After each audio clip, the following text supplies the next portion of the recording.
Hello everybody. I'd like to speak today about talking or drinking after you've said Kriyat Shema when you're going to bed at night. There are two parts to the prayers that we say before we're going to sleep in the evening. The two main important parts, one of them is saying Shema Yisrael, the first paragraph of Shema Yisrael, and the second one is saying the bracha of Baruch HaMapil Evleshein Me'einai. Hamapil is a bracha on going to sleep, and Kriyat Shema is saying Shema Yisrael the fourth time of the day before we go to sleep. There are many other psukim and things that we add into this, different customs amongst the Sfardim, the Ashkenazim, and the Poles and the Germans. But those are the main things that we need to say at night, Shema Yisrael and Baruch HaMapil.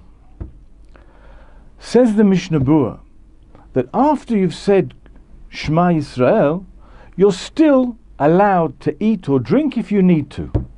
If you don't need to, then it's best not to. But if you do feel after you've said Shema Yisrael at night that you still need to eat or drink something, then you can. It may be, he says, that the best thing would maybe be to say Shema Yisrael again. But even if you didn't, it was too late for you, then that's okay. But after the bracha of Hamapil, says the Mishnah Berurah, you're not allowed to eat or drink anything until you go to sleep. Why? Because if you say that Baruch HaMapil is a bracha about going to sleep, then just like every other bracha, once we've made the bracha, we do the action. When you say the bracha on your tefillin in the morning, you say the bracha and you put on your tefillin. You don't have something to eat or drink before you put on your tefillin. That would be a hefsek. That would be an interruption.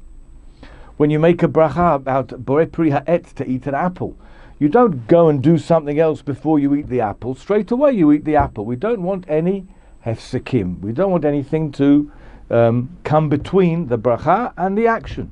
So if Baruch HaMapil is a bracha about going to sleep, then we need to straight away go to sleep.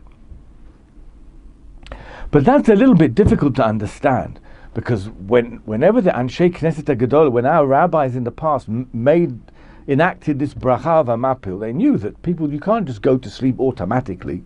And plenty of people have problems about going to sleep, and they might say Hamapil and then want to eat or drink something, or we need to talk to someone, or need to do something and get up. So there are poskim if you see in the book Piskei Tshuvot, many different opinions are brought that Birkat HaMapil is not a bracha about going to sleep. It's a general praise to Hashem that He's given us this gift of being able to go to sleep and refresh ourselves. If it's a general bracha of thanking Hashem for the idea of sleep, then there's no problem of eating or drinking after it before you actually do go to sleep. So many poskim say that because of that, because it could be that the bracha of Hamapil is a general praise to Hashem of the fact that He's given us this thing called sleep, which refreshes us and gives us renewed strength, that is what the bracha is on, and so therefore there wouldn't be a problem of eating of drinking or talking after you've said that bracha. Because of this argument and this discussion, we try after Hamapil not to say anything and not to drink anything and to go straight to sleep.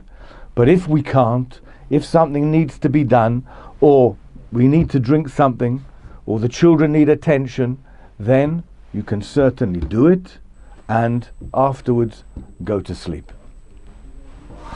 So to summarize, the bracha after saying Kriyat Shema, if you need to talk, you can talk. If you need to drink something, you can drink something. After the bracha of Hamapil, you should try not to eat or drink. But if you feel that you need to, then you can eat or drink, and you wouldn't need to go back and say the bracha of Hamapil again. It's interesting to point out that according to the Arizal, if you say the bracha of Hamapil after midnight, after midnight you don't say the bracha of Hamapil. And so because of that, some people say the bracha of Hamapil without saying the name of Hashem. And the Kaf HaChaim says that if you get into a situation where you're not sure what to do, then if you were to say it silently, to think it to yourself, then b'di'evid, your yotzi yadei, your obligation. Thank you.